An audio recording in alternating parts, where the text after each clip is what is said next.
ফেরি সংকটে লক্ষ্মীপুর ভোলা রুটে চলাচলকারীদের ভোগান্তি উঠেছে চরমে। মাত্র দুটি ফেরি দিয়ে চলছে ২৮ কিলোমিটার নৌপথে পারাপার। প্রতিদিনই লেগে থাকে শত শত গাড়ির জট।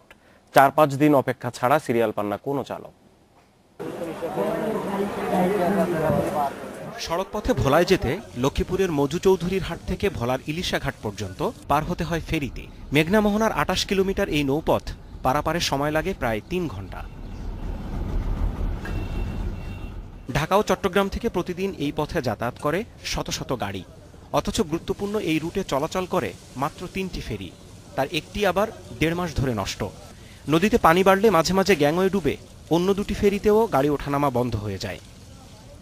৩ দিন ৪ দিন এক সপ্তাহ বসে থাকি, ফেরি না থাকার কারণে পল্টন ঠিকমতো ভালো না, রাস্তাঘাট ভালো না। ফেরিঘাটে কষ্ট পাইতেছি, ৫ দিন ৬ দিন করে ফেরি সিরিয়ালে থাকতে হয়। ফেরি একটা ৩টা ছিল, একটা নষ্ট হয়ে গেছে, ওইটা সরকার ওইটা নষ্টের কারণে নিয়ে গেছে ঢাকা।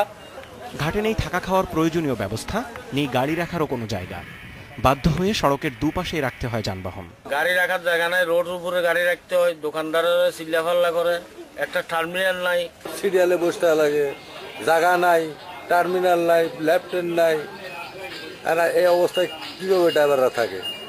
সমস্যা সমাধানে আপাতত কোনো আশার কথা শোনাতে পারছেন না বিআইডব্লিউটিসি কর্মকর্তারা। ফেরির স্বল্পতা এবং ট্রিপ কম হওয়ার কারণে গাড়ি পারাপার কম হয়, যার কারণে যে সমস্ত গাড়ি পারাপারের জন্য আসে সে সমস্ত গাড়ি প্রায় ৪-৫ দিন ধরে অপেক্ষা করতে হয়।